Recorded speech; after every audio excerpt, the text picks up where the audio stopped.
الحمد لله الحمد لله تبارك وتعالى، والصلاة والسلام على رسوله الأعلى.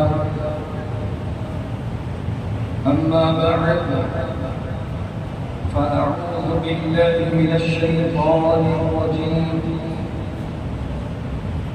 بسم الله الرحمن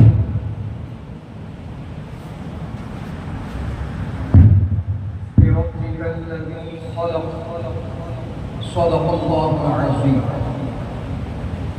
على حضرت امام اہل سنت الشاہ امام احمد رضا خان فاضل مجموع عرب ارشاد فرماتے ہیں، میں نثار تیرے کلام پر من یوں تو اس کو زبان نہیں، وہ سخن ہے جس میں سخن نہ ہو، وہ بیان ہے جس کا بیان.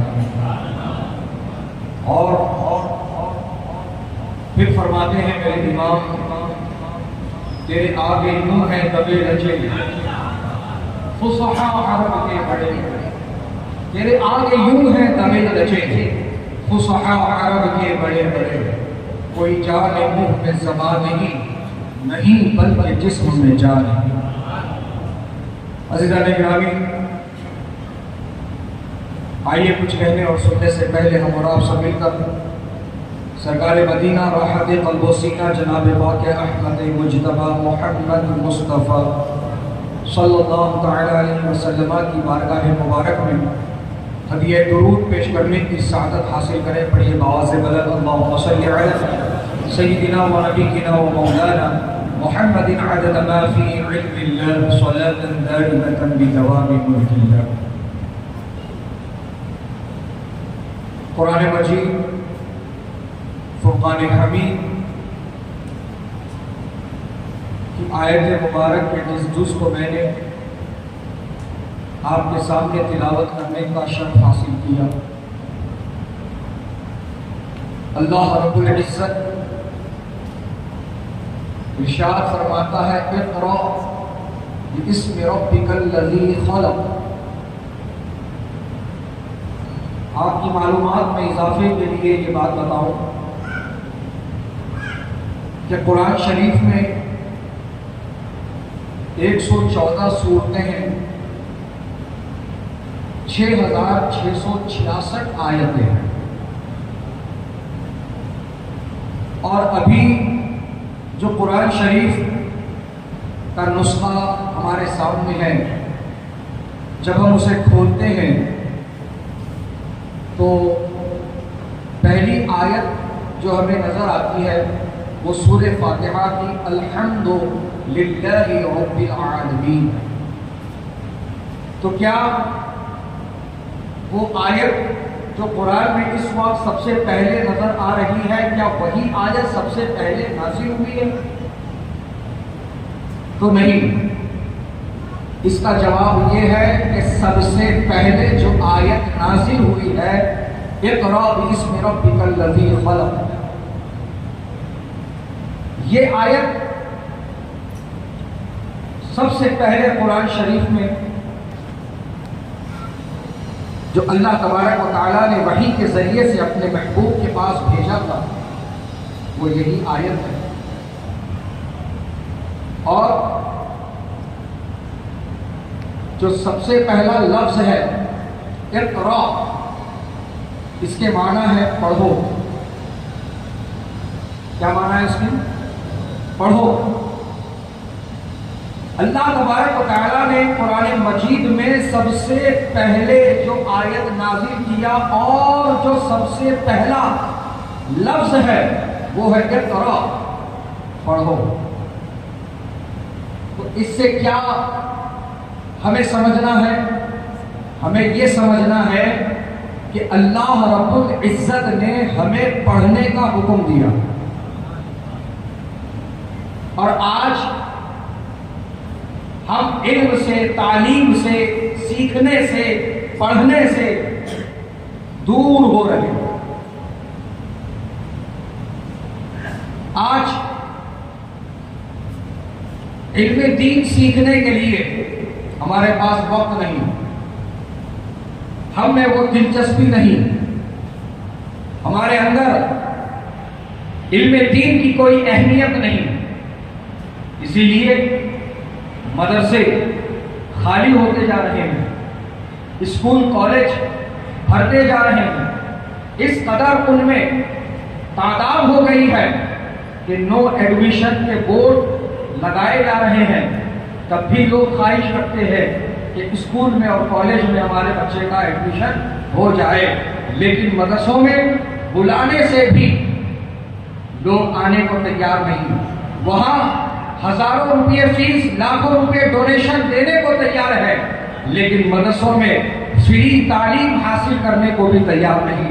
حضرات گرامی، جبکہ اللہ تبارک و تعالیٰ نے قرآن مجید میں جو سب سے پہلا لفظ نازل کیا ہے، ہمارے نبی پر جو وحی بھیجا ہے، وہ ہے اقرا، پڑھو، تو ہمیں چاہیے کہ ہم علم دین سیکھیں، علم دین سکھائیں، علم دین سکھانے والے بنے، اپنے بچوں کو بھی علم دین کی تعلیم دیں۔ اور میرے نبی کا تو یہ فرمان ہے، میرے نبی فرماتے ہیں طلب العلم فریضۃ علی کل مسلم، کہ علم دین کا حاصل کرنا ہر مسلمان پر فرض ہے۔ تو کہیں میرے آقا فرماتے ہیں کہ اطلب العلم من اللہ الى اللہ، او کما قال، میرے آقا فرماتے ہیں علم دین حاصل کرو جھولے سے لے کر قبر کے گڑھے تک، جھولے سے لے کر قبر کے گڑھے تک، من المہدی الى اللحد، مہد کہتے ہیں جھولے کو، لحد کہتے ہیں قبر کو۔ میرے آقا فرماتے ہیں پوری زندگی علم سیکھتے رہو۔ کہیں فرمایا جس کا مفہوم یہ ہے علم تمہارا کھویا ہوا زیور ہے، جہاں پاؤ اٹھاؤ۔ کہیں فرمایا میرے آقا نے کہ علم سیکھنے کے لیے اگر تمہیں ملک چین تک سفر کرنا پڑے تو ملک چین چلے جاؤ۔ کہیں میرے آقا فرماتے ہیں العلم نور، علم روشنی ہے، علم اجالا ہے، کہ انسان مادی اندھیروں میں تو زندگی گزار سکتا ہے، لیکن جہالت کے اندھیرے میں زندگی نہیں گزار سکتا۔ ہر قدم پر ایمان برباد ہونے کا خطرہ ہوتا ہے، ہر قدم پر ایمان برباد ہونے کا خدشہ لاحق رہتا ہے، لیکن جو علم سیکھتا ہے، جو علم دین حاصل کرتا ہے، یقیناً وہ بہت کامیاب ہوتا ہے، وہ ہدایت کا جو ہے اجالا پاتا ہے، وہ ہدایت کا راستہ پاتا ہے۔ حضرات گرامی، کم وقت میں اس سے زیادہ میسج آپ تک نہیں پہنچا سکتا، اور اتنا آپ سمجھ لیجئے گا کہ علم دین سیکھنا ہے، علم دین اپنے بچوں کو سکھانا ہے، علم دین سیکھنے والے بننا ہے، علم دین سکھانے والے بننا ہے۔ مدرسوں کو آباد رکھو، مدرسوں کی ذمہ داریوں کو اٹھاؤ، مدرسوں کو چلاؤ، مدرسوں کی طرف متوجہ ہو جاؤ کہ یہ دین کے قلعے ہیں جو ہر وقت تمہیں کمر و رسد مہیا کرتے ہیں۔ حضرات گرامی، کہ ایک بچہ پیدا ہوتا ہے تو ایریا کونسلر کو نہیں بلایا جاتا کہ ہمارے گھر لڑکے کی ولادت ہوئی ہے، کان میں آ کر اذان دے دیجیے گا۔ اگر بچہ پیدا ہوتا ہے تو کان میں اذان دینے کے لیے مولانا ہی کو بلایا جاتا ہے، ایک مدرسے میں پڑھنے اور پڑھانے والے ہی کو بلایا جاتا ہے۔ حضرات گرامی، جب وہ بچہ پروان چڑھتا ہے اور جب اس کا عقیقہ ہوتا ہے تو حضرات گرامی اس کا عقیقہ کا جانور بھی ذبح کرنے کے لیے مولانا ہی کو بلایا جاتا ہے، اور جب وہ بچہ 4 سال 4 مہینے 4 دن کی عمر میں پہنچتا ہے تو اس کو بسم اللہ پڑھانے کے لیے بھی مولانا کو بلایا جاتا ہے۔ حضرات گرامی، پتہ کیا چلا؟ ایک بچے کی ولادت سے لے کر اس کے مر کے قبر میں اترنے تک ہر جگہ ہر مقام پر ایک عالم کا، ایک علم حاصل کرنے والے کا وہاں پر جو ہے ضرورت ہوتی ہے، اور اس کی رہنمائی کی ضرورت ہوتی ہے، اس کی مدد کی ضرورت ہوتی ہے۔ اور مولانا ہو کہ حافظ ہو کہ قاری ہو کہ امام ہو، یہ کالجوں میں اور یونیورسٹیوں میں تیار نہیں ہوتے، یہ دارالعلوم میں تیار ہوتے ہیں، یہ مدرسوں میں تیار ہوتے ہیں۔ لہذا مدرسوں کی طرف توجہ دو، مدرسوں سے جڑو، اور جڑنے کا مطلب ہرگز یہ نہیں ہوتا ہے کہ رمضان میں تھوڑا سا چندہ دے دیا اور سمجھ لیا کہ ذمہ داری پوری ہو گئی، بقرعید کے موقع پر ایک چمڑا دے دیا اور سمجھ لیا کہ ذمہ داری ادا ہو گئی۔ نہیں، جہاں تمہیں چندہ بھی دینا ہے، جہاں تمہیں چمڑا دے کر کے اس مدرسے کی مدد بھی کرنا ہے، وہی اس مدرسے سے جڑنے کا مطلب یہ ہے کہ اگر تم علم نہیں سیکھے ہو تو پھر تم اس مدرسے سے جڑ جاؤ۔ اگر تمہاری اولاد علم دین سے دور ہے، تو تم اپنی اولاد کو اس مدرسے سے جوڑ دو۔ حقیقت میں مدرسوں سے جڑنے کا مطلب یہ ہوتا ہے کہ خود بھی علم دین سیکھنے والے بنو اور اپنی اولادوں کو بھی علم دین سکھانے والے بنو۔ حضرات گرامی، آج علم دین کی طرف ہماری توجہ بالکل نہیں۔ آج ہم علم دین سے اتنے دور ہو گئے ہیں جس کی وجہ سے مسائل کے انبار لگتے جا رہے ہیں۔ مسائل کے انبار لگے ہوئے ہیں۔ یہ مسائل کب حل ہوں گے؟ ہمارا معاشرہ کب نکھرے گا، کب سدھرے گا؟ ہر کوئی یہی سوچتا ہے، لیکن اس کے لیے کیا کیا جائے، اس کے لیے کیا صحیح راستہ ہے؟ تو حضرات گرامی، میرے حساب سے ایک ہی راستہ ہے کہ آپ خود علم دین سیکھ لیجئے، یا پھر آپ جو علم دین سیکھے ہوئے ہیں ان کی صحبت میں آ جائیں۔ سبحان اللہ، علم سے بھی جڑ جائیے، عالموں سے بھی جڑ جائیے، اور یہ بات یاد رکھیے گا، جن کے پاس صرف علم ہے اور ادب نہیں، ہمارا ان سے کوئی سروکار نہیں، کیونکہ ایسے جو لوگ ہیں یہ شیطانی فطرت اور خصلت کے حامل ہوئے۔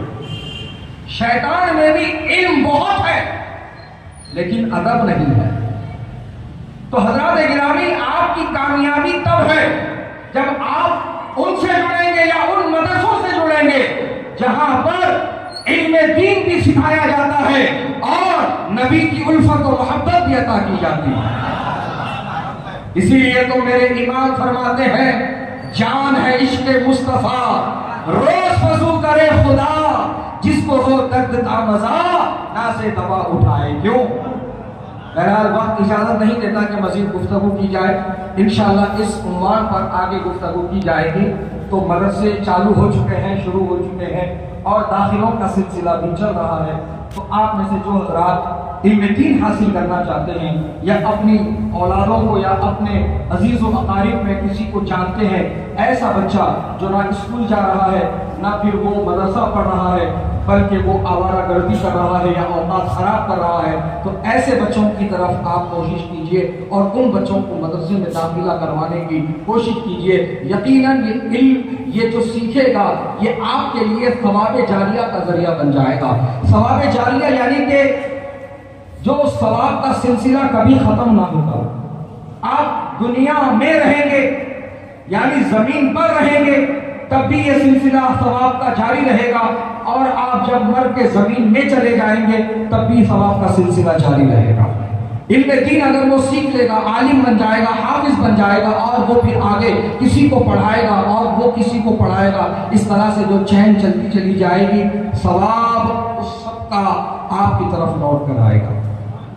تو دوستو اور بزرگوں، ان بچوں کی آپ رہنمائی کیجئے، ان بچوں کی آپ جو ہے کاؤنسلنگ کیجئے، اور ان بچوں پر کوشش کیجئے جو اس وقت مدرسہ اسکول نہیں جا رہے ہیں اور سڑکوں پر آوارہ گردی کرتے ہیں، اوقات خراب کرتے ہیں، ان بچوں کو آپ مدرسے کی طرف لانے کی کوشش کیجئے۔